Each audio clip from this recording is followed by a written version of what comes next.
think that's it generally from my side of things.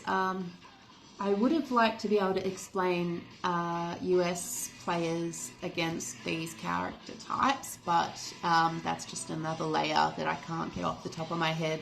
So unfortunately, and look, I guess the viewers or the viewing lounge has a lot of US and Australia fans, so it might not always come across or be understood properly. So I tried to do it that way.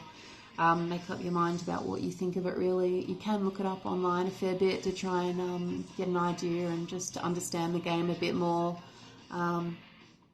It's just a fun thing to do generally, just to understand your own game and the structure of it, and how there's ebbs and flows in the game, and I guess the skill set you need to be able to get far. Because there is rules to the game that you should try and follow. I know it's been 40 seasons now, so and it's amazing that it's not like down the wire, down like structured A, B, C and D. There's general rules to follow, but still there's so many advantages and twists and turns that you can't always use old strategies to win in new games. That's why old school players don't always do so well, because they don't realise that it's go, go, go, go, go now.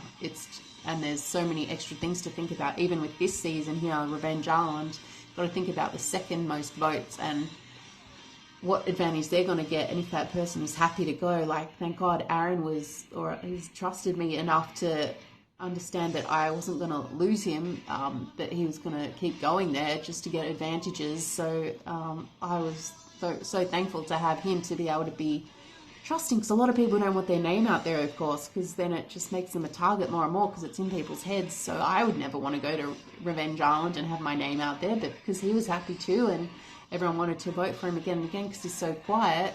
But then I was social with him and I understood why, and I was his friend. So if people made that extra effort and were social to understand and just spend that extra time, then they could have had that as well. But I don't think a lot of people had that. So it's all different.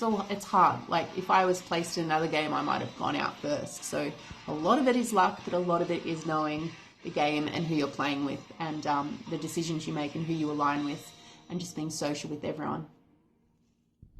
And I guess another thing is, I've sort of said before, for some reason I can't do numbers that well in my head, like a 2-2-2 vote or a 3-4 whatever, and advantages, things like that. My brain just goes, no, don't want to do it. So I guess for me, a lot of it is trying to get those advantages, so at least I have them, I know no one else has got them, and then make those friendships where someone can help me use them. So a lot of the time I also try and be just very social in the fact that maybe my name won't even be out there, so I won't even have to worry, because thinking up these numbers just makes me go insane. So I cannot do it for the life of me. I'm in a house, I'm at home with all this sport out, and I still stare at it like, I don't fucking know.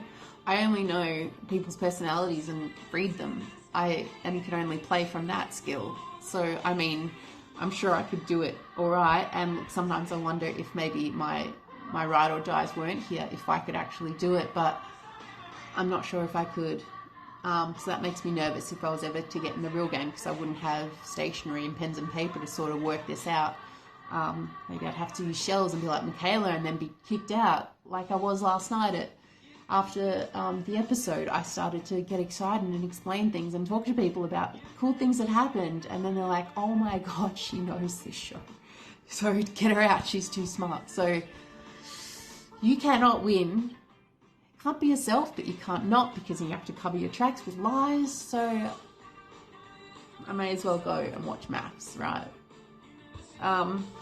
So that's another thing. Let me see what else I wanted to talk about. This is going to be a little bit out of order, but I was making notes today. Something I didn't even realize I was doing, but I never had my idol ready any of these tribals. I had my advantage just in case, but my advantage to steal the Revenge Island place, not this new one, but yeah, I never had my idol ready.